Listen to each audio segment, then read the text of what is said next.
Hello, friends. This is Andrew Sweeny from Parallax Academy. This is just a quick reminder to subscribe and like our YouTube channel and sign up for our newsletter to keep abreast of all of our activities. And if you want to get more involved, Parallax Academy has a membership program, coaching and mentorship, as well as several new courses and study groups. Come and join our convivial hub and network with some of the best thinkers, movers, and visionaries in the world today. And please consider contributing by becoming a patron or making a donation. Join us to help rebuild spirituality, rethink philosophy, and reimagine culture. The links to all of our activities are in the description below. Now, enjoy.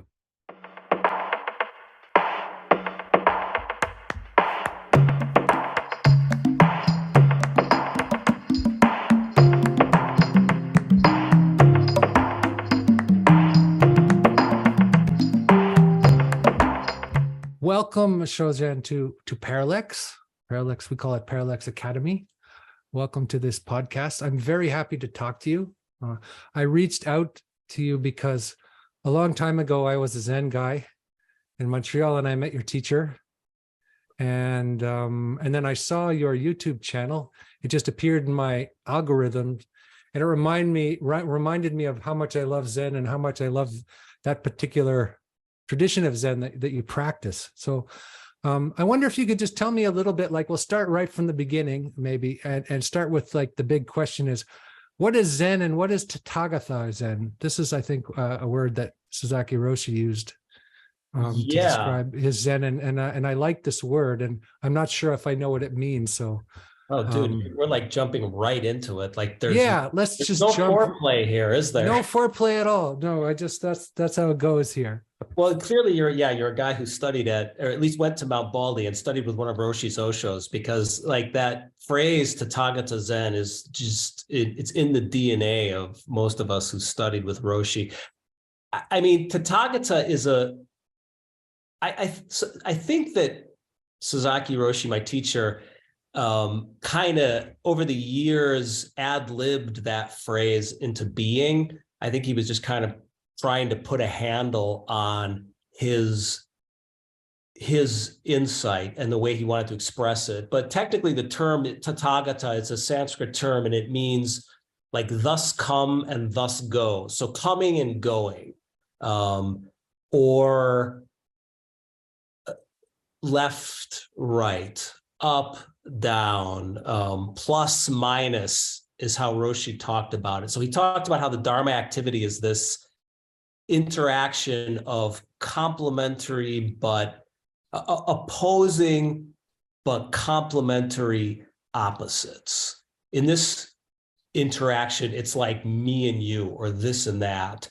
And his teaching was that's the simplest you can reduce that's the simplest way you can talk about it. Prior to that is the condition of zero he talked about. So that's the source. That's the Dharmakaya. So the Dharmakaya splits into this me and you, plus and minus, this and that, these opposing but complementary opposites. And they interact and give rise to new moments. Or in my case, in your case, we have an inside and then there's the outside. They interact and they give rise to a new self every moment. So I think what he was trying to do was show how all things and all selves are conditional or co-arising from relationship always. So he's like destabilizing the monad, the object, the block, the thing. He's de-thingifying everything. And it's all part of this Dharma activity. Tathagata Zen describes this Dharma activity, and that is the relationship giving rise to all things. Does that make sense? Well, so Dharma activity is the de-thingifying. I like that. And moving into relationship, rather than moving out of, let's say, duality or oneness or a monad into relationship. Yeah, I mean, I mean, we thingify things because that's what our brains do, right? That's what our thinking mind does. I mean, I think the Sanskrit term for consciousness, I forget what it is now, but it almost means to break up or separate or thingify. That's what our brain does. But my teacher's teaching, Tathagata Zen, was that's an illusion, and it's not a proper understanding. So he would say that we stand unconditionally on what he called the I am self, and we objectify everything. So this Dharma, this teaching that he had was continually trying to show how relationship gives rise to everything, and then everything dies back into relationship. So for example, I have a self that arises right now in this moment. It arises, and then it dies into the next moment, the next few words, the next instant of time, right? It's continually arising, dying, arising, and dying. And it's arising from relationship. I can't give rise to it. I can't make it happen. It's a gift from the world that arises and disappears. And of course, in the long term, that's birth and death. Birth and death, arising and disappearing. Yeah. And is the Zen practice, I've heard this, and maybe it's just an intellectual idea, but is the Zen practice learning how to die, so to speak? Yeah, I was just doing a video. I was just literally editing a video half an hour ago about this. I mean, I remember I had this teacher, an Osho. He's actually a Roshi now in a different lineage, but I remember him. He's from Austria. He would tell me, you have to die into the cushion. This is all Zen practices. You're dying on the cushion over and over. So my teacher would say that all the time. Yeah, you're dying on the cushion, right? And you do that through paying attention. You're dying into the activity that you're doing, right? Like when you're sitting, it's just a very, very simple activity. It's just breathing, but you're giving yourself to it. So that thinking, cogitating mind with that thrum of aggravation and self-concern, like that's what you're giving to the sit. I mean, it's easy to do when we really love something, like, playing tennis or listening to Jimi Hendrix or making love. It's like easy to die into those activities. We can throw ourselves into them, no problem. We're in that flow state, to use the contemporary vernacular. But, harder things like sitting on a bus or waiting in traffic to drive your car, like these are harder activities to die into. And most of our life, just my observation, I'm avoiding things, looking forward to another activity, or I'm lost in my head. So I think Zen is trying to get rid of that scrim or that barrier of separation between me and my experience and connecting, Yeah. But you can't, my teacher would say you can't do that if you're believing or manifesting ego. And so the ego has to die. So yeah, to answer your question, yeah, death. Yeah. So so I didn't give you a proper introduction. Again, I just jumped right into it. So in a way, I apologize for that. But you said on your Twitter feed that you're a priest, a writer, a bon vivant, a confused renunciate, a failed screenwriter, a poet, a stand-up comic, and a Catholic available for parties. I guess you use a lot of humor in your on your channel, and that there's a lot of humor in Zen. And you're very self-effacing, but I know you've also written a couple books, and that you're once an abbot of this monastery. And you're telling me now that you're still having a hard time to with your mind, after all of those years in working in a monastery. How can that be? How come? Because I've seen a tasted some of the practice in Mount Baldy, and it's intense, right? Yeah, well, it's not my fault. It's my mind's fault. I mean, my teacher used to say, like, you probably heard him say this, I mean, because you've been to Mount Baldy, but he would say, you can't stay in the heaven world forever, because you got to use the bathroom and there's no restaurants in heaven. So it's his kind of homespun way of saying that you have a good meditation sit and you answer a koan, and then it's like that Jack Kornfield book, then you got to do the laundry, then the mind arises there's a new self that arises, and it's full of aches and pains and troubles, and so yeah, it's an ongoing practice, an ongoing journey. I don't know if it gets easier because there's new challenges in life all the time, but I definitely still struggle with ego and selfishness and spite and envy and all these things. And the older I get, the less I take any of it seriously, but it's definitely still there. I think people that one of the good things about being a spiritual free agent and not having a temple where I have to ask for donations and I have to please a board of directors and there are, property bills. One of the good things about this is I can be honest about it because I speak with teachers on the sly behind the scenes, and it takes a while, maybe a few shots of sake, but sooner or later, they all admit to the exact same things. It's just really hard when you have a shtick and a community and a sangha that you're responsible for. It's hard to express your doubts because people are just looking to you for the answers and for inspiration, and you don't want to let them down, and you don't want to give them sort of fuel for their despair or their doubt. You want to just provide a good face week after week after week, something to inspire them. So, but I think it's totally an underreported phenomenon, probably amongst everyone from the Dalai Lama to Mother Teresa back in the day. I think you have to struggle with doubt and your own ego, or I don't know, you're dead or you're a sociopath, in my opinion. Mm-hmm, mm-hmm. So what about, maybe you could give us a taste about the training that you endured at Mount Baldy, what that was like. Well, you were telling me you had a seizure there, so clearly it was maybe you should... Yeah, I could tell you my experience at Mount Baldy, but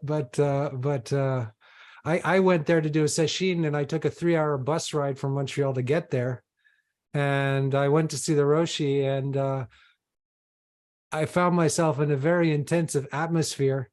And then I found myself in the hospital. So, and then I never went back. So I'm very sad about that. I really, really wish that I had been able to do that sesshin. Yeah, I mean, they were intense. They were very, very intense. I mean, the practice, like for a session, so sesshin is a week-long retreat. I actually forget what the translation of sesshin is. I think it just means like sitting with your mind or being with your mind. And we did dai sesshins, which means great sesshin. So it's a week-long retreat, intensive Rinzai retreat. And, my teacher just did them sort of old school. I mean, he was he was in the monastery since he was 14 years old, and came to America, I think, when he was 50, and he didn't really know anything but these Rinzai Daisa Shin retreats, and that's what he gave us. So, we'd be up at 3:00 in the morning, and you had 10 minutes to get to the zendo, and in your robes. And once you entered that formal practice space, it was just it was entirely different ecosystem of rules or I should say forms. So you're never ever doing anything unintentionally in the space. So when you bow to enter the space, then you've got your hands in what we call gasho when you're walking to your cushion. You're walking in straight lines, not diagonally. You face the zendo, you bow when you sit down. So there's all this form so that your mind is always engaged in an activity and you're not lost in thought. That's the point of it. You're always doing something, and giving yourself to it. So the practice is really easy, and you're exhausted because you got up at 3:00 in the morning and you went to bed at 10:00 at night, and you just give up and surrender to the form and to the body of practitioners that you're working with. And you basically sit or do some form of meditation. You said you're always doing something, but it's funny, but there's a kind of a paradox there, because I think you spend about 1/3 of the time sitting in zazen doing nothing in a way. Yeah. Watching your breath. Right. But that nothing is very engaging and intense, right? Yeah, it's something. It's simple. Like we're definitely doing things. They're just very, very, very, very, very. It's the simplest things we can do. I mean, we sit, we walk, we listen to a Dharma talk, we engage with the teacher in koan practice, we chant, and we eat. So I think those are the 6 things. I don't think we did anything else. I mean, you go to the bathroom, and sometimes there's formal showers. We even do formal showers, but everything everything has a point and a form to it, so that you've got jiki-jitsus who are practitioners who are kind of keeping the practice tight, and they'll correct you, fix your form, yell at you sharply if you're getting something wrong. So yeah, so you're always engaged in this activity, whatever the activity is. You're engaged in it in a practice way. So you get out of your head. The practice grabs you and pulls you fully out of your head and into your body and into the world around you. That's sort of the point of it. But it's a firm, severe, straightforward practice, right? There's no meandering. It's straight up the mountain, as opposed to taking the long circuitous route up the mountain. That's how it's been described to me. Mm-hmm. And I remember that in the zendo there's a masculine figure, like a father, and there's a feminine figure as well, so that there's a severity, and there's always this dance between severity and love, or severity and compassion. Yeah, there's theoretically, yes. Theoretically, right. Theoretically, yeah. So is that because it's hard to do when you say theoretically, or well, this is a food for contemplation. I'm not sure exactly why, but it seems like the more severe or strict aspect tends to lead more often than not. But that's my interpretation, because the different officers are supposed to completely balance each other out. So at the front of the walking meditation line, for example, you have the jiki-jitsu, who, as I mentioned, is the strong, stern father figure of the zendo. And at the very back of the line, you've got the shoji, who's the mother figure of the zendo. And if you have any problems, if you're having any issues, if you're constipated, if you're going crazy, if you forgot your medication, and you go to the shoji, and the shoji helps you, the shoji cares for you. The shoji pours tea in the zendo. It keeps the zen, like in the morning, in the afternoon, we do tea. The shoji pours tea. The shoji serves you a little cookie at the end of zendo in the evening. So yeah, the shoji's taking care of you and supporting you, and the jiki-jitsu is pushing you and sort of challenging you. And these 2 energies are interacting in the practice, and it mirrors what I talked about earlier, that Tathagata, thus coming, thus going. The father energy and the mother energy combining and giving rise to new things, or a sesshin in the zendo example. Mm-hmm. So do you think that that this kind of practice is something kind of perennial, that it's adapted to now? In other words, the Zen that people were practicing in the 12th century or in the 15th century, is it the same? I mean, is that, or is it, what's the difference between how Zen would be practiced now and how it was practiced in the past? And is it an evolving process? Is Zen changing? Does Zen need to change? Does it need to adapt? Does it need to yeah, it's a or good what question. Maybe what part of it needs to adapt and what part of it needs to be uncompromising? So we do Japanese Rinzai Zen, which is a really, it's a type of Zen. Like my friend Brad Warner does Soto Zen, which is similar, but a bit looser. A friend of mine studied in Korea in some mountain monasteries for a while, and she said it was so different. She said the zendo was this big, warm cave. People are like, go in there and they pass out, or they're like sort of thinking and facing the wall and mumbling to themselves a little bit.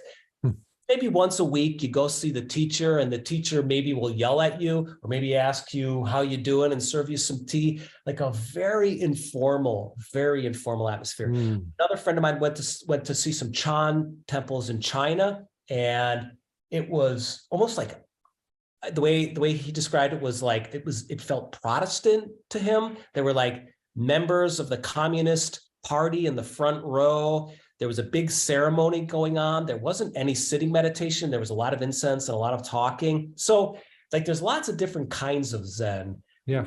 The kind that we did, it seems pretty traditional. And when I went to Japan, to the monastery, Rinzai monasteries in Japan, it was very similar, what we were doing to what they were doing. One thing I've discovered is that a lot of what they were doing and what they learn as monks in Japan relates to their function in Japanese society today, but more so the past, because this is really a sort of a waning tradition in Japan, I think, which is funeral ceremonies. So, the Zen monks do the funerals. So you learn a ton of funeral ceremonies when you're in Japan. We learned a ton of funeral ceremonies and did funeral ceremonies at Mount Baldy. But that's not something that relates to American culture at all. No, I mean, it does happen that you get called to do a funeral, but it's rare. Mostly people want to learn how to sit when they come to Mount Baldy, or when they ask me questions on YouTube, they want to learn how to meditate. When I went to Japan, we did a lot of ceremonies. We did a lot of Sunday ceremonies at different Rinzai temples, but there was very, very, very little sitting. There's very little sitting, I'm told, by Zen roshis and monks in Japan. So it's interesting. It does change. It does shift over time and in different cultures. I had the same experience in Japan. I went to a big temple in Sapporo, and it was huge. And then there was a tiny little place in the basement where a bunch of Westerners were doing zazen. Yeah. It was kind of hilarious in this very tiny little place. Do you remember what temple it was? I think it was a Soto temple. It was some time ago, but it was in Sapporo, in the center of Sapporo, and there was a big Tendai temple next to it, and it was huge and church-like on the inside. Yes. And then, but I went there because I wanted to do zazen, and I was surprised at how humble and sparse the whole zazen thing was, and that there was actually half Westerners who were there. Yeah, it's very interesting. People think, when they think of like Zen monks, meditation, but if you go to Japan, not like exactly like you're saying, not the case. They serve a function in Japanese society, and the meditation part is really just the 4 or 5 years they spend in the training temple, like at the Myoshinji temple complex, or Zuiganji is another one. You go there, you spend 4 years getting your butt kicked, getting hazed basically by the senior monks, so that you have the chops to take over your dad's temple. Because that's basically what these guys are doing, is they're taking over their father's temple. So they go do some really hard training for a few years, and then they go take over their dad's temple. And what do they do at their dad's temple? They take care of the graveyard, and they do funeral ceremonies. So it's interesting. I mean, in many ways, Sorry, maybe the next question then would be like, what about American Zen, or what about Western Zen? What about Zen in Europe? What is the state of Zen in Europe? What is the state of Western Zen? How does it fit into this culture? How is it going to fit into this culture? Like, what's going on with Zen at the moment? I don't know. I'm totally out of it. I was 13 years. I was a full-time monk, and a priest and a abbot, and I, sang the Zen song and danced the Zen dance. And I'm really happy to, like I said, be a free agent now. It's an interesting question. I mean, there's lots of Zen groups. It's usually Soto.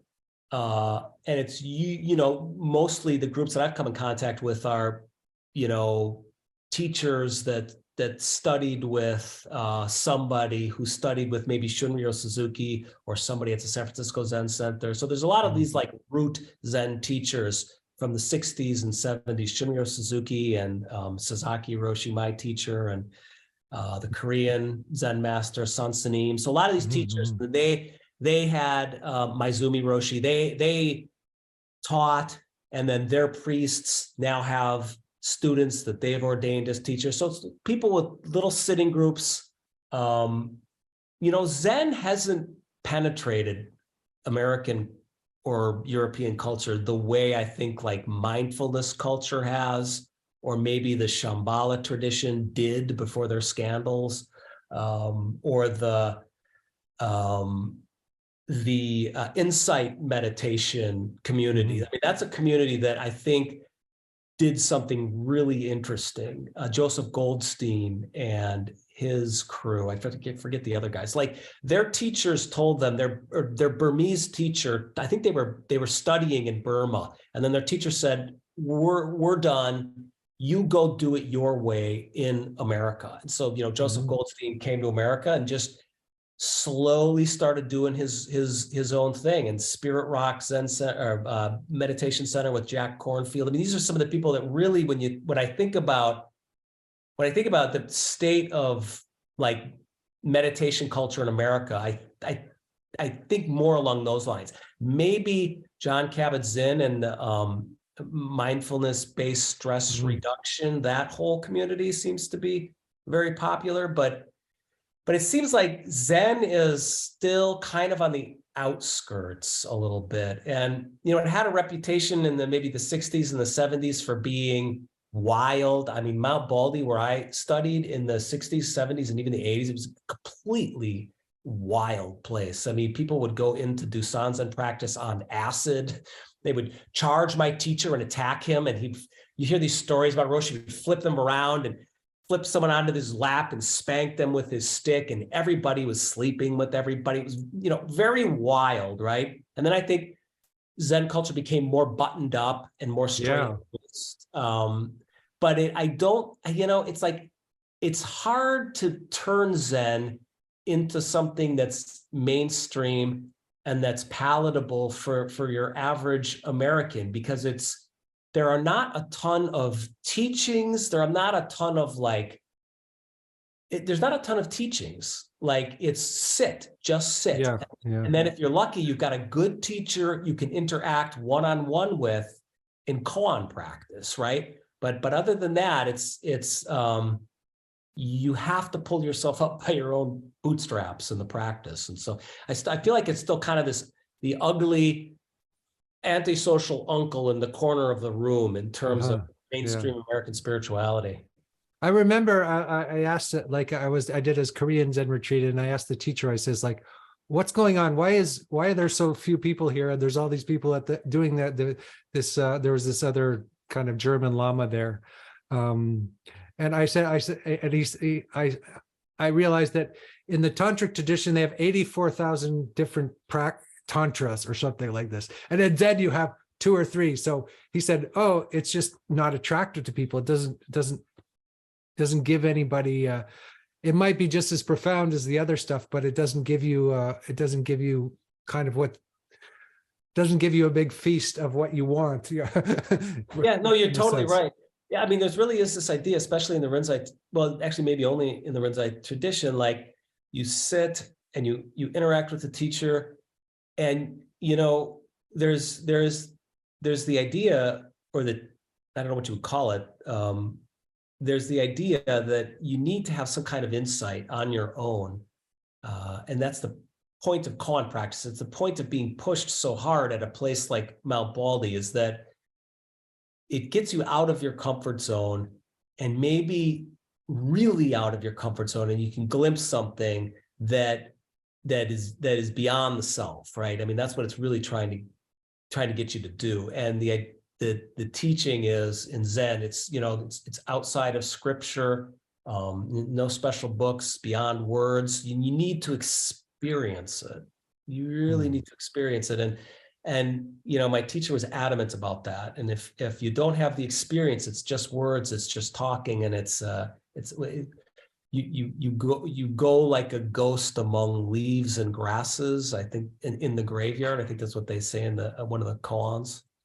You're like a ghost amongst the leaves and grasses. So maybe, what is it about, you said America was, not mainstream America, definitely not ready to embrace Zen or whatever. What was it about you personally that drove you to be able to do that? Because in a way it's the opposite of a consumer culture, living at Mount Baldy. You couldn't be as far from a consumer culture, I think, as you could be in the stripped down and intense monastic, environment at Mount Baldy. So Yeah, I mean, why did you do that? Why did I you sort want to do of that? failed my way up the mountain. Uh-huh. It's like, I think you get up there by steps, I mean, I was always a seeker, and I studied philosophy in college, and it was a great books program with an emphasis on like Aristotle and Thomas Aquinas. It was a Catholic school, Plato, Augustine, so it was just a lot of heavy, dense Western philosophy that I felt like just was not food for living. So I just kind of threw all that aside. I wanted to be a writer, so I wound up in California to work on screenplays, and it was about a decade of being kind of lost in Hollywood and during the day, and at night finding different meditation groups. So first there was I think it's the Lama Oli Nidal was that group. That's the Lama I was speaking about earlier, who I was talking. He has big groups and all over Europe. Yeah, sure. Yeah, I started with that. Yeah, he's really big here, and really weirdly now it's like I've come full circle. I live in Vienna, and right down the street is like Lama Oli Nidal's like one of his main temples. It's kind of interesting. Been there, but yeah. So I started with that group, and to be frank, it felt a little bit culty to me after a while. So then I went on to Shambhala, and I spent 3 or 4 years just studying with the people there. And then one day I left and never came back, and I found this little postcard in a coffee shop, and it was like one of these cheap homemade things, and that was eventually became my mentor in Zen practice. So I went to his sitting group, and it was just like in a parking garage. So it was some kind of community room in a parking garage, and like the community room smelled like urine, and it was like cars honking in the parking garage. But this guy had transformed that space. I mean, there were just like 3 or 4 black square zabutons and then some round zabuton cushions on top, and he had just a vase and like a single white rose in it, and he was sitting there in these tattered robes, just like this presence. I mean, and I remember I walked right past the room when I saw him, because I was like, holy crap, I need to digest this. I had this feeling like, okay, here we go. And so that's how I wound up on my Zen path. And when I met him, it was like, this is a different kind of person than all these other people that I've been studying with. Like, he has this lineage in his bones, like it goes all the way down. And it wasn't in necessarily, what he said, or what his credentials were, but it was how he carried himself in many different settings, and how alive he was, and how connected he was, how vibrant and interesting and puckish, really just a trickster and a saint at the same time, and a little devil. I mean, so that was how I got into. So I wanted what he had. So through him, I met his teacher, and then I started to get it. Oh, this is a big, strong wave of a tradition, and it like crashes over you and sweeps you along and changes you. And so I did my first retreat up at Mount Baldy, and I hadn't even really done that much sitting. And it was so hard, but I came out of it on another shore of, I was totally transformed. So I was like, okay, I'm going. So I just left my life in Hollywood and moved to the mountain. It was probably like 3 months later, and stayed there for 13 years ultimately. Mm-hmm. And then why did you leave then? Why are you not still there? I wrote a book that they all hated, so I had to go, basically. That was Single White Monk. So my teacher, it's a long story, but his sexual misconduct in our community caught up with him at the end of his life, and it got exposed. And there was a much overdue scandal, and the community started falling apart in many ways. And we had something special for a long time, and a price was paid, and then a price was paid for that, and then like the bill came due at the end of my teacher's life. So the community fell apart, and I wrote about all of that. And ultimately, I knew that I couldn't stay in my role as like the head monk at our home temple, talking the way I was talking in my book. It just wasn't appropriate. It wasn't what people wanted me to do. So that was why I left ultimately. And I'm fortunate. It was time for me to go. It was time for me to go. You don't stay at a Zen monastery forever. You do your 10-year run. You start off as like a student, then you become a chicken monk where you learn all the officer positions. Then you become the head monk, and then you become a priest. And when you become a priest, which I did in 2010, it's like you're sticking around a little bit too long now. You don't belong at the training center anymore. So your days are numbered. You need to go out and share what you've learned in some capacity. So I had to stick around a little bit longer because my teacher was dying and I was helping to take care of him. I was one of a couple of people who was taking care of him. So I stuck around a little bit longer. But after he died and I saw sort of the state of the community, and there had almost begun to be a religion of Sasaki that was growing up in his absence. And that didn't jive with the things I'd written about in my book. So it was just time to roll. So how do you hold those two things together? I mean, you obviously owe tons to your teacher, and then you're, I guess, able to criticize him at the same time. How are you able to keep those two things together? I don't know. I mean, it's just what is, so I have to keep them together, right? I mean, I'm grateful. I'm grateful that I had the experience. I mean, I don't mean in any way to diminish like mostly women. I mean, women who experienced, what they experienced with him that was negative. But when that hit our community, it was like there was no way to put Roshi up on a pedestal for me. There was no way to put him up on the pedestal that maybe I had him on. And that was a real gift, because then that meant I was free, and I mean, if he could do that kind of behavior, if he could just, commit sexual misconduct and not really see that it was causing suffering. I'm taking a lot of liberties here. I don't want to speak for him, but in any event, I have to hold those two things, and I have no choice, right? And it's allowed me to just be free to do what I'm doing now, to say what I want to say in my videos, to live the life that I want to live. Like I don't have his ghost over my shoulder telling me I'm doing something wrong, because I could just be like, dude, you're clean your own side of the street. Yeah. Well, maybe part of the training is like letting go of attachment to a teacher. Is that? Yeah, for sure. Perhaps that is part of Zen training fundamentally, or I would imagine. Yeah, it is, but it's like easier said than done. And if, I mean, I see people, especially in the Rinzai tradition, like there's a really great teacher who I've worked just a little bit with in Europe, or interacted a little bit with, a guy from Japan, like a really heavy hitter Rinzai Zen teacher from Japan.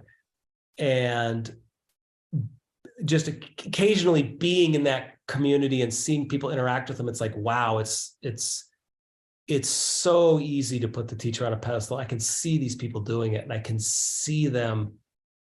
It's like Life of Brian, right? When they're projecting all these things onto Brian in that Monty Python movie. He loses his shoe and they hold up the shoe and they're like, it is a sign that we must lose our shoe. People get this type of mentality around these Japanese Rinzai Zen teachers. And so it usually doesn't happen that you let go of your attachment to the teacher. The teacher stays on top and you wind up sort of sycophantic. So yeah.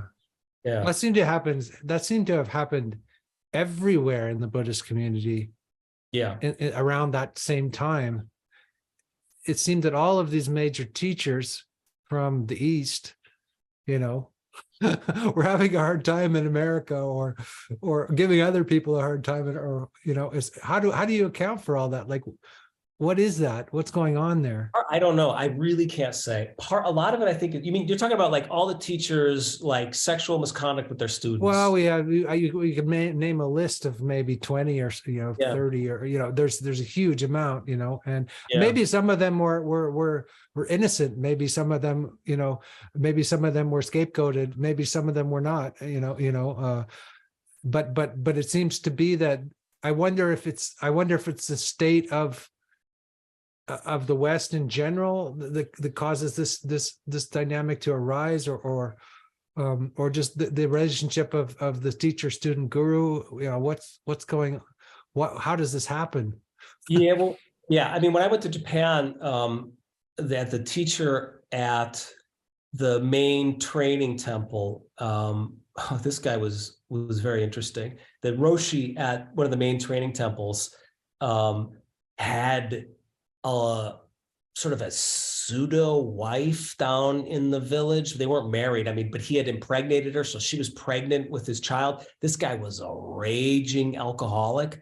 I mean, literally raging. I mean, like, he had come to America, and he was part of this funeral ceremony for my teacher. And it was like 2 p.m, the day of the funeral. And I'm like rushing around to get everything in order. He's like, hey, come here, psst, come here. I'm like, oh, it's a Roshi, I better go. And he's like, got any alcohol for me? So it's definitely not just Eastern teachers being West. Like, a lot of these guys are pieces of work in their own communities, right? But they don't have female students. For example, like this Roshi had to escape. He had to jump the wall of his training center and go down into the nearby village in order to get that woman pregnant. But, when you've got a situation where you've got these guys who grew up in these very sort of traditional Japanese monasteries with no women around, no female students, and then they're suddenly in the West, alone in a room with doing koan practice with adoring female students, one after the other, month after year after decade,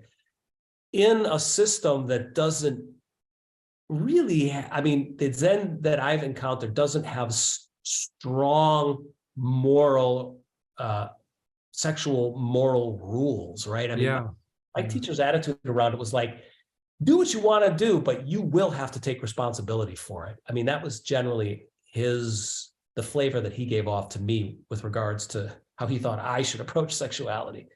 Do what you want. You will have to take responsibility for it. So, yeah, well, it's a big question. I wonder just about sexuality in general, because there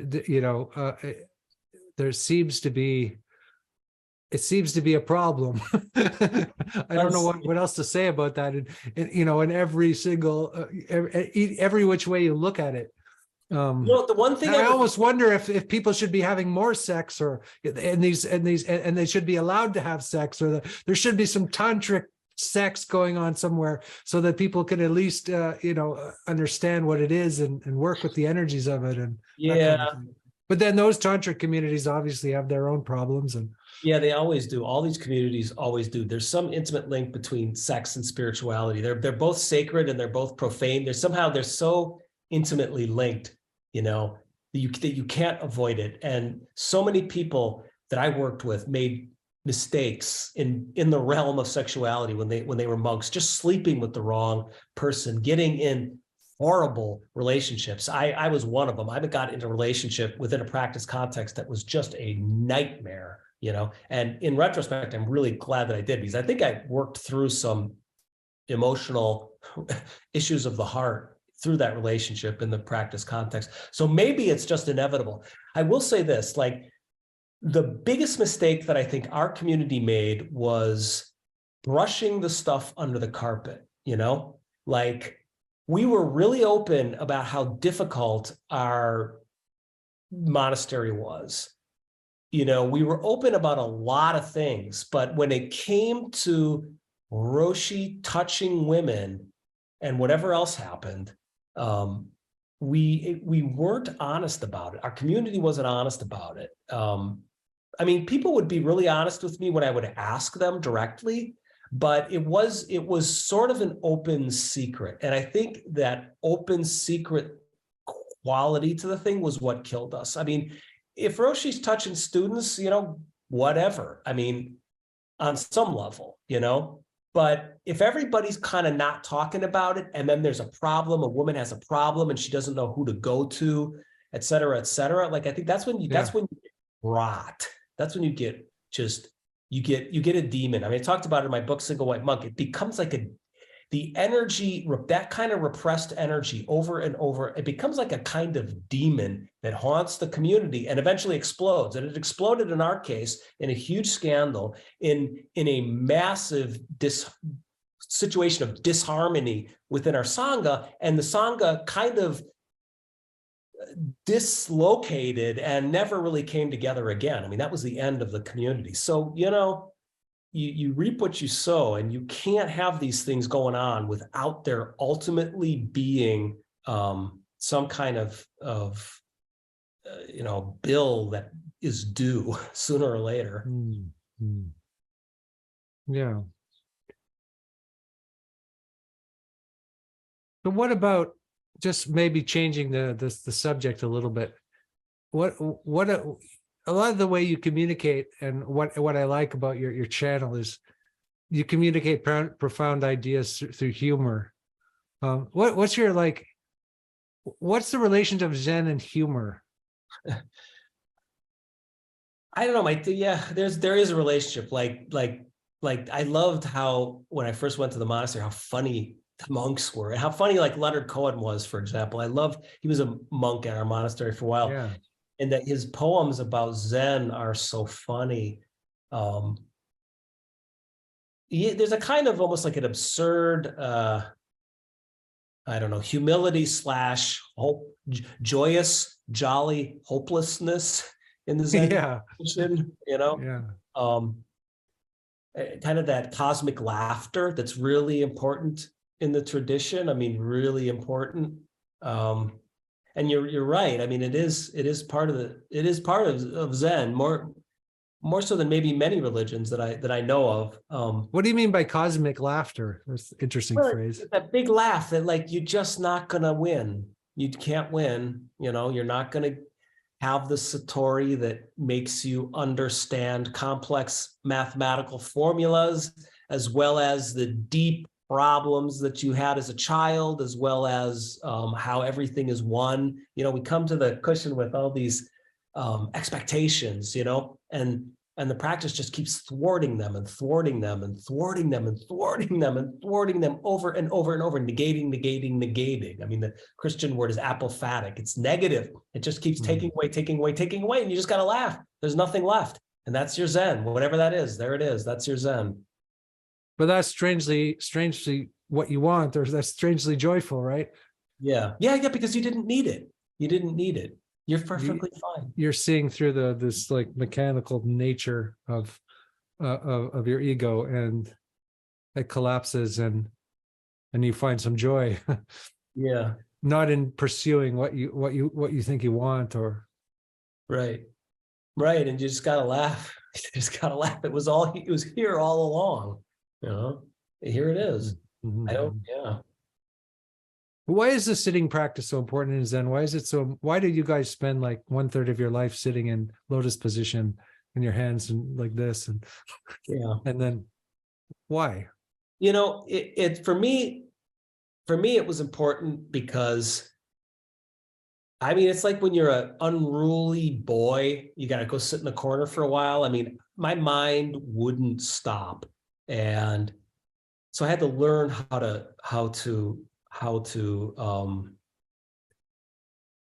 calm down, how to focus, and put myself into a simple activity over and over and over, and let all that stuff come up. Like, if I hadn't done that practice, I don't think I could have ever stopped looking for the answers, right? Because I wouldn't have seen that craving, desperate ego energy the way I did just sitting on the cushion. And you can't move.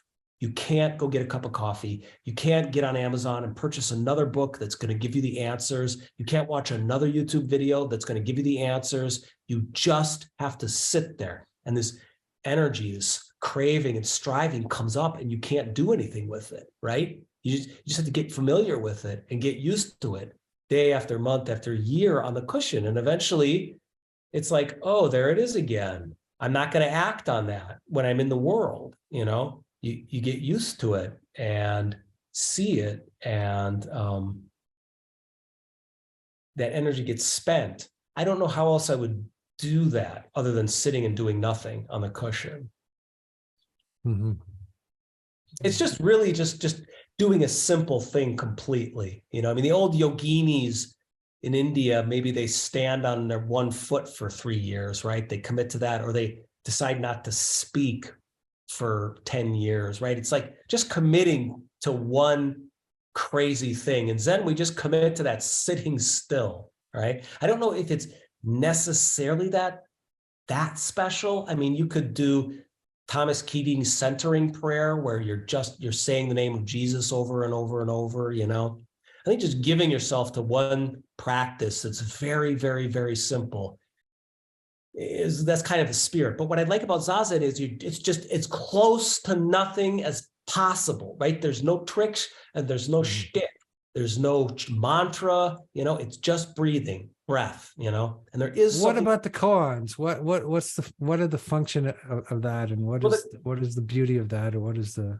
Okay, so what I was going to just say was so with the Zazen, the breathing, the meditation, it actually, I want to amend what I said a little bit. It is special in the sense that, you're doing this exhaling and inhaling. And for me, that got me out of my head, because I was literally, inside was going out, outside is coming in, right? And I had strong barriers, really strong barriers between me and the world, and Zazen helped me break those down. Now, when you go in to do koan practice, you're manifesting your Zazen with your teacher. That's kind of what's going on. So it's just a way for the teacher to check in with you, to make sure you're not totally spaced out. And it's a pretext to interact. So the teacher can kind of show you where you're at, and help you learn the teachings on a deeper level. That's what all the 1600 koans are about. Learning and being able to manifest the principles of Zen practice on deeper and deeper levels. That's theoretically what koan practice is about, what that lineage is for. Mm-hmm. And does that, and you go deeper and deeper, but how does that function in terms of how does that change you? How does that, as opposed to just sitting? Yeah. What is the koan practice like? I've had a little bit of a taste of it, but I haven't gone very deep into it, so I don't really know. It's maybe this is a really bad example, but I was watching that Beatles documentary by Peter Jackson, Mm-hmm. and at one point there's like a journeyman musician who comes in to play with them, and then there was some B-roll footage somewhere where they were interviewing him, and he was like, man, he's like, I had no idea like that kind of music was possible until I was in the room with those guys and vibing with them and playing with them. I think, for one thing, that's kind of what the master helps you to do in koan practice. It's just like can on a good day, and maybe if you've got a connection, show you something or manifest something that you wouldn't just see sitting on the cushion, staring at the wall by yourself, session after session. You got somebody who's really good at looking a student in the eye and reflecting back to that student where they're at, and being just a little bit, and knowing where you're at. That's the other thing that's really interesting about a Roshi that I found with my Roshi, is a lot of times he seemed to know where I was at, because maybe he had been there and in a similar place, and so it was like, oh, okay, I get what he's saying. I get where he wants me to go with this, and it's just, it's like having a master. It's learning from a master on a one-to-one basis. Yeah, I was talking to this guy named Zach Stein, and he wrote a book about education, and he said that one of the problems that they have today in America is that we have a crisis of authority, right? Mm. So people don't want to learn from anybody. People think they could figure it out for themselves. Yeah, and I noticed that, like I'm a teacher, I noticed that with students that they don't want to learn from an authority. They believe their authority is just their experience. But Right, right. Yeah, so yeah, there is this issue of a master, and that seems to be a problem, right, in the West, yeah. for people. They say that you project all these qualities onto the teacher, onto the master, and then you have to reclaim them. I think there's a lot of truth to that. I have an anti-authoritarian streak that's pretty wide, and I really respected my teacher. I really respected him, and he earned that respect, and he did good by me, and he fulfilled his end of the bargain. So I have no complaints. But it was hard to, yeah, it can be hard to have a quote unquote master, and to keep getting wrung out of Sanzen room, and to sort of in some instances question your own intuitions or instincts, and wonder if you don't need to contradict the teacher or the master in one circumstance or another. This is another good reason why it's dead to have the best kind of teacher is a dead one. Yeah. You can't correct, you're free of them finally. Yeah.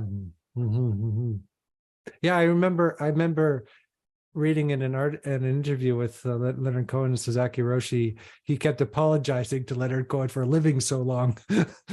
I'm so sorry that I lived so long, because but he lived to be 108 or something, right? Yeah, he was 108 when he died, and yeah, he used to apologize. I'm still here. I'm sorry, we got to do another retreat. So were you friends with Leonard Cohen? I'm a singer-songwriter myself, an amateur singer-songwriter, and back in the day I sent Leonard my cassette tape demo. I sent it to Mount Baldy. I was young and arrogant, and I even invited him to one of my shows once when he was in Montreal. But what is your relationship with Leonard? Did you guys know each other? Were you close? Were you friends? Yeah, I mean, okay, so he was around when I first went to the monastery, and then I briefly met him in Los Angeles, and then it seemed like he disappeared for a while, and I think he was studying with Nizar Gardat's translator, or one of his Dharma heirs, Ramesh Balsekar. So he moved. Ramesh Balsekar, yeah. Yeah, he was in India for a long time, and then cut to 10 years later, I was a monk, and we were down in Los Angeles. He just like showed up out of nowhere, and this Jikon was back. I mean, we all loved him. Of course, we loved his music and his humor, and it's great. It was like having him around like legitimized us, because we always felt like such freaks. So, and then what happened was, when my teacher, Sasaki Roshi, got really sick, I was taking care of him with his inji, or attendant, and she had this instinct to just call Leonard, because Leonard can like open doors, and we needed help with Roshi. Like, he was really sick. And we, so she called Leonard. Leonard came immediately and did open doors. Like, she got him into a really good room at Cedar Sinai in Beverly Hills. And after that, it was just he was just part of our team. The three of us were taking care of Roshi, Leonard, the Inji, and myself.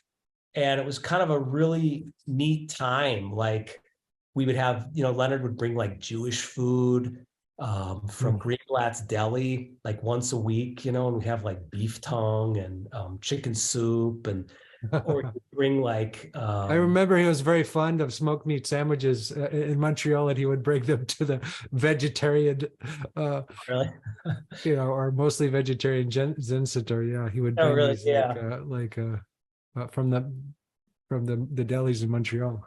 Yeah, it was nice. So and so we spent a lot of time together. Like, Leonard's assistant would go off with Roshi's assistant to the Korean spas, and then it would just be Leonard and I and Roshi would fall asleep. And at the time, I didn't quite get how special it was, because I just kind of thought of Leonard as as how he described himself, which he was just kind of a bad monk, you know? I mean, I love Yeah. music and his writing and everything, but I thought he was just kind of a bad monk in a lot of ways. That was the prism that I viewed him through, but You mean because he was coming and going, or yeah, he was coming and what going. what makes a bad monk anyway? Oh yeah, I shouldn't have said that because it's so. I was like, you know, I was one of these Mount Baldy assholes. You know, I was like, you got to be all in or nothing. So, you know, Leonard had come and had gone, and he did sort of half the schedule when he was at Mount Baldy, and the other half he was composing music in his cabin. And you know, I didn't cut him any slack just because he was Leonard Cohen. It was like, you know, he didn't ask to be cut any slack. Like, he was a really humble dude. And he was like, yeah, I kind of, you know, I couldn't do it all. I always couldn't do the whole schedule, and I always had to kind of leave. And I, you know, so yeah, so in that sense, it was a bit a bad monk, I guess. But I'm really happy that I saw him that way, because I didn't have stars in my eyes, because then we would just talk about writing, and talk about music, and talk about his time with Ramesh Balsekar, which was really, really interesting. And it was really nice to just see an example of like a wise artist, not like a bitter old has-been or some old rock and roller who's trying to sleep with the help or something, or Yeah. glory days. I mean, he was a very sagacious man, a humble man, funny, a really good example, like a really good example for how to grow old, and as a writer, you know, as an artist. With dignity too. I remember his last concerts. They were almost religious experiences, and I'm sure that his Zen training came into how he presented himself, and I guess the level of detail and just the formality of the whole thing. Even the way he sang, I'm sure Zen had a big influence on how he, especially in the last period of his artistic life. Yeah, we talk about that. Yeah, because it got kind of crazy. He came back, I think, from India because he got ripped off by his manager. That's a whole other thing. Yeah, I mean, it was a bad scene. So he had to make money. So he started writing music and touring, and like he would talk about how he's like, yeah, Roshi was an inspiration, like this old guy, Roshi, doing these retreats at 100 years old, like throwing himself into it hour after hour after hour. He said, that's my inspiration for getting up on stage and just giving everything I can as he said, an 80-year-old man, just a kid with a dream. Yeah. That's the Leonard. That's very nice. Well, we're coming up to about an hour, and maybe I can invite some of the folks who are listening to if they want to ask you any questions. Yeah, great. Hey, John, how are you? Yeah, hey, good to actually speak to you. Yeah, good to meet you. Yeah, I'm anxious for your novel to get finished sometime. No, I know. I'm curious. You know, the sense of spiritual free agent just really resounds with me, because being a minister, I've seen it from this side, the veil. You know, I've often thought of my work as being something like the Amway Corporation. You know, with kind of a pyramid scheme of filling the forms, how many people, how much money. So that aside, being a free agent, what's your practice look like now? What is it? How would you describe it? And does it involve community? How do you maintain discipline? Because those are two factors for me that seem to be very important. Yeah. Okay, that's a really good question. Like, first of all, yeah, I felt that spiritual Amway thing as well. I felt like a lot of the times, like I was pulling people in on a pyramid scheme, and half my Dharma talks were selling people on the idea of meditation. And I don't know that there's any easy way around that. So that was one of the reasons I was sort of happy to leave. One of the problems with leaving is exactly what you're talking about. Like, you never have the same, like your practice is never my practice has never been the way it was when I was a monk. There's just when you're a monk, or maybe when you're a pastor, like you are full time and you're serious about your tradition and your lineage and your sangha, your parishioners, and your practice in a way that you just aren't as a layperson. So my practice comes up in weird ways. I will sit by myself a lot, not necessarily every day, but mostly I'll take a minute here, 30 minutes there, an hour there. Sometimes it's just if I'm on the train, I'll do my zazen on the train sitting there, and I try and do that periodically or when it comes to me.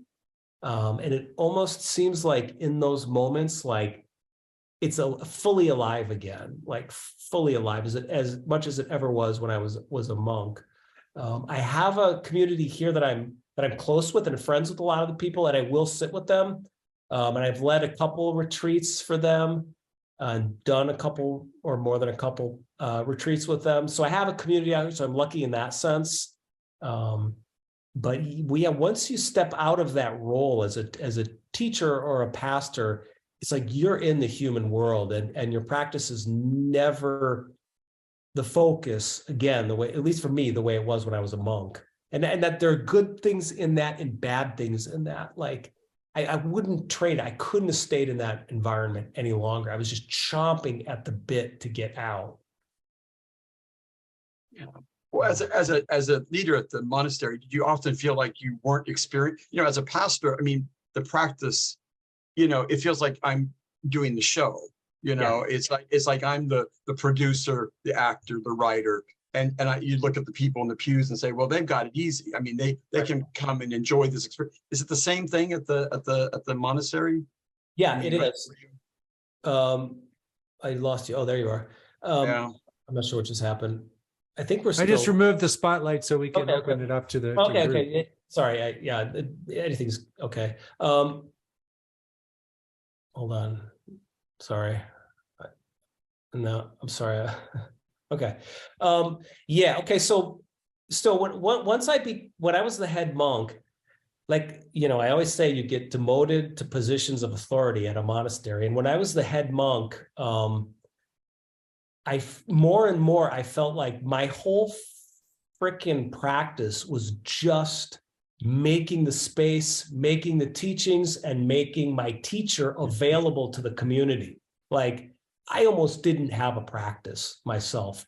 I mean, I did because I had to go through the motions. I had to do ceremonies. I had to go to the zendo to sit. I had to do koan practice with my teacher. But it was like being a harried mother. I couldn't focus on my own practice at all, which is kind of interesting. Actually, in many ways, my practice is much, much better now because I can be selfish about it. So yeah, when you're doing your thing, you're putting on the show, you're taking care of everybody. It's hard. I mean, it's hard. It's hard to actually have silence. I mean, I felt like I was never in a moment of silence. There was always someone in my ear bringing their reality, putting it front and center in my world. And I had to pay attention to them, focus on them and help them in some way. So yeah, it's interesting. It's an interesting contradiction. With the pastor's like the last one that gets to really pray, Yeah. Well, it's a delight to be able to talk to you, Shozan. No, I'm glad you came. It's good to. But did any of the other folks have any questions, or you can put them in the chat? Or I was thinking as you guys were talking, I was wondering about, you said you sort of started as an artist and then you went to become a monk, and now you're kind of being an artist again in a sense. So maybe returning to your original, vocation as a writer. Does that ring true, or is it definitely rings true. And why would you rather? Yeah, because you'd rather do that than be a teacher or a. Yeah, basically. Okay. Yeah, basically. It was always a friend of mine who's a monk said, you were always a better writer than a monk. And then he kind of caught himself because he said it it was very honest.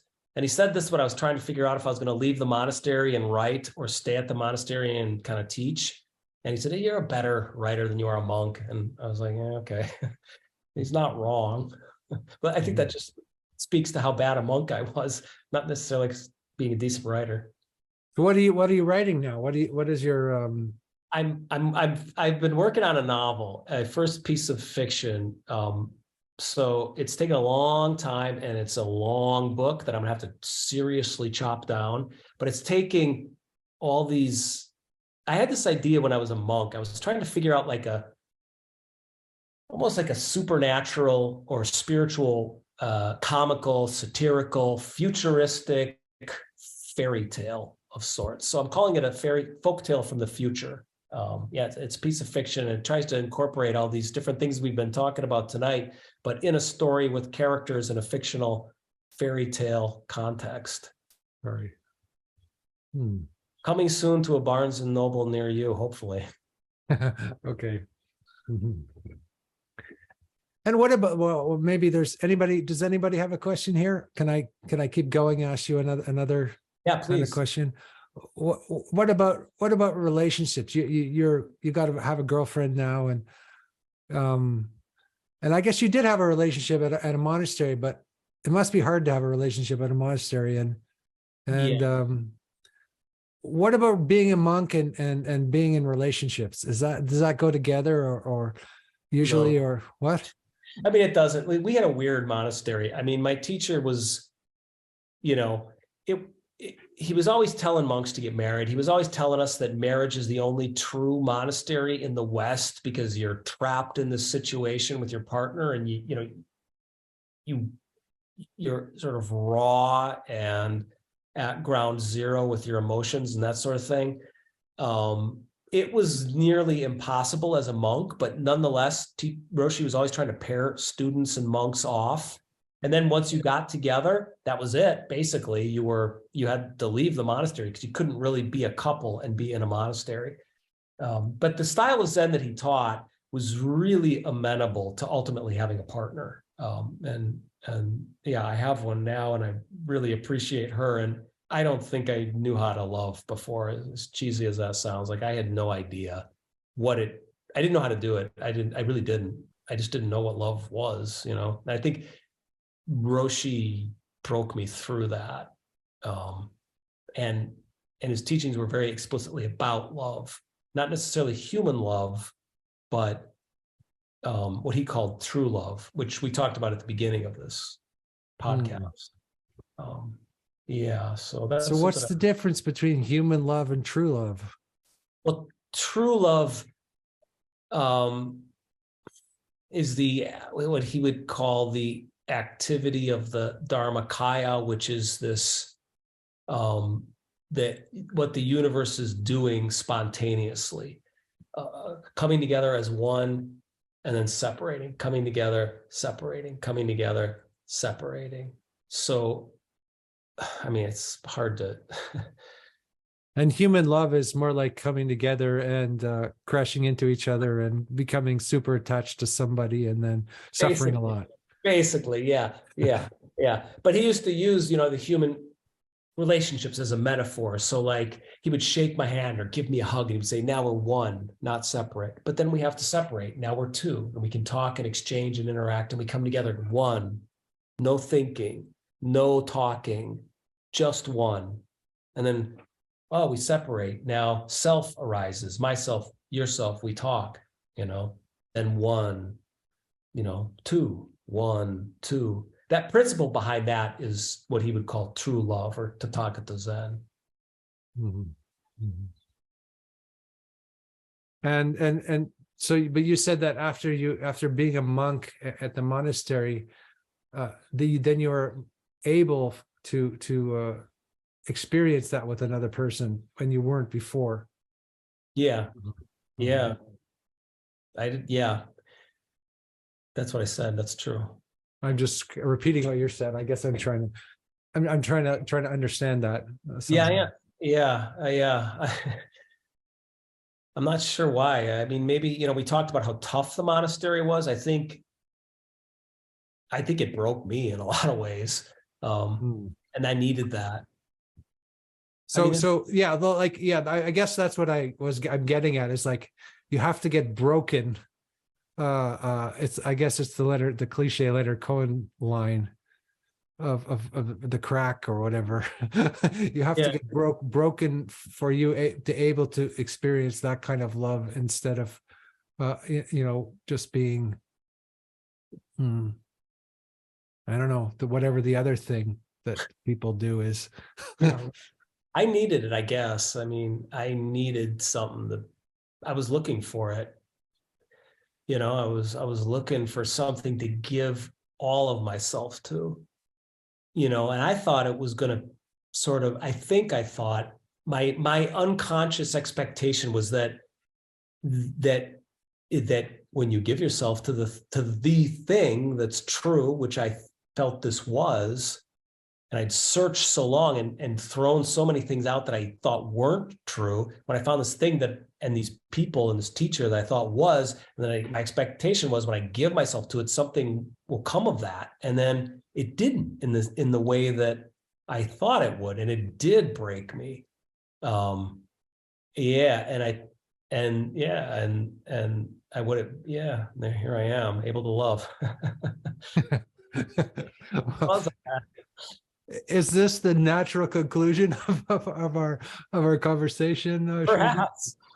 Is this where we end up? Here you are, able to love. Yes, it's like a Colleen Hoover novel or something. Yes, pardon me. What was the last? Something out of a Colleen Hoover novel, a romance novel. A romance novel, yeah. True romance. Yeah. So you did all this training in Zen, so you can write romance novels now. Right. It's kind of what I'm doing. I was thinking about that. This novel that I'm working on, it's kind of a love story. Yeah. Mm-hmm. True love story. True love story. Right. Right. Yeah. But is one only broken once? I mean, I hear your story. It's like, well, is it possible that it happens again? I mean, is it? I don't know. I'm just maybe. Yeah, probably.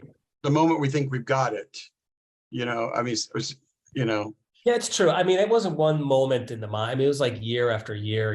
Every year was harder than the next. And then the final thing with my teacher's sex scandal and the reality of the fact that women were saying he'd harmed them, and the way the community fell apart, like all of that is this crashing wave of like disappointment. That just, I think all those things came together that, I don't know, was a big break. And so to your point, I don't think it's just one thing. Yeah, you're right. It's over and over.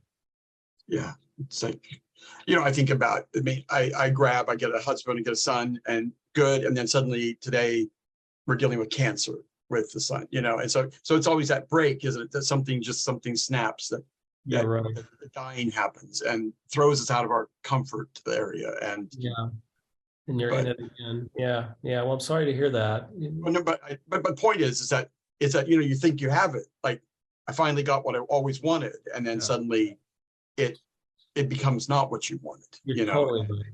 That's life. Yeah. That's life. Yeah. Mm-hmm. It's a human condition. Yeah.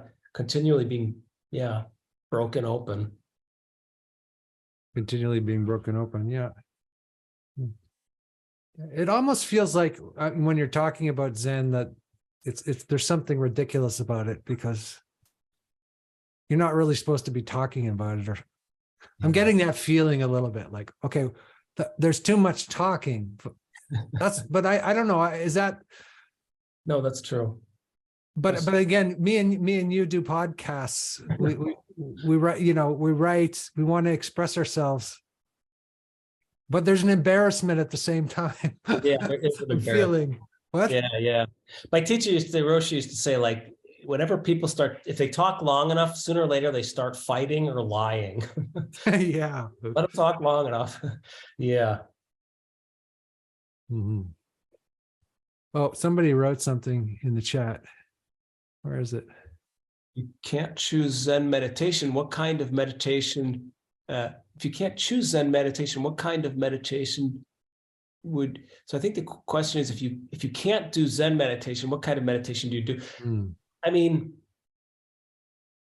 it's kind of when I was with the Shambhala group, I did more of a mindfulness or a Vipassana type practice, where if you had a thought, you would notice it, observe, and say maybe thinking or emoting, and then let it go and give your attention back to the breath. So when I did that practice, it was a little bit more mindful.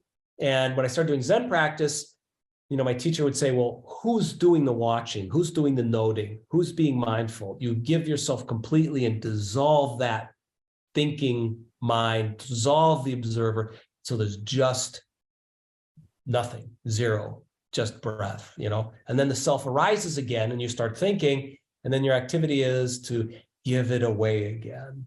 So other than that, I don't know what other kind of meditation there really is. To me, that's the simplest and most basic version, is some form of mindfulness, and then just throwing yourself into the breath. Or if you're in the kitchen chopping tomatoes, throwing yourself into that. Or if you're raking leaves, throwing yourself into that. So Zazen is just sitting Zen. Za is sitting Zen, but there's walking Zen, there's living Zen, there's email Zen, there's podcast Zen, there's, any activity that you're focusing on with single pointed concentration and dying into, that's Zen. Mm-hmm. So you said podcast Zen. So what is that? Right? What is that? I don't know. How do we do podcast Zen? How do we do that? I don't know. Trying to be honest, maybe, instead of filling the silence, which is what I feel like I've done tonight. I get worked up and I just start like a wind-up toy and I just start going, but probably being a little bit less voluble and a little more contemplative in my case, but same thing, I think, paying attention to you, and the conversation, and not getting too caught up in myself as much as I can, not thinking about myself, losing yourself in the activity. Mm-hmm. Yeah. It's hard to do in this context because there's always this background audience. It's hard to do when you have an audience, it's hard to do. It's because you're watching yourself, you don't want to say anything stupid or hurtful, or something that'll get you canceled. You're afraid to be canceled. Want to get canceled. Mm-hmm. Well, we've had lots of canceled people on our podcast. We look for canceled people. I kind of noticed that. I was looking. You guys got some great people coming through here, actually. Yeah, I think so too. Yeah, we were very lucky to talk to a lot of people. Like, actually, I talked to Andrew Cohen, who was severely canceled. Oh. He had a world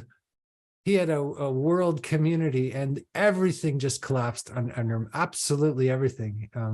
I had a very interesting conversation with him in the scandal community. Yeah, I'm gonna have to watch that one because I saw that, but I didn't actually watch it. But I saw it on your channel. Yeah.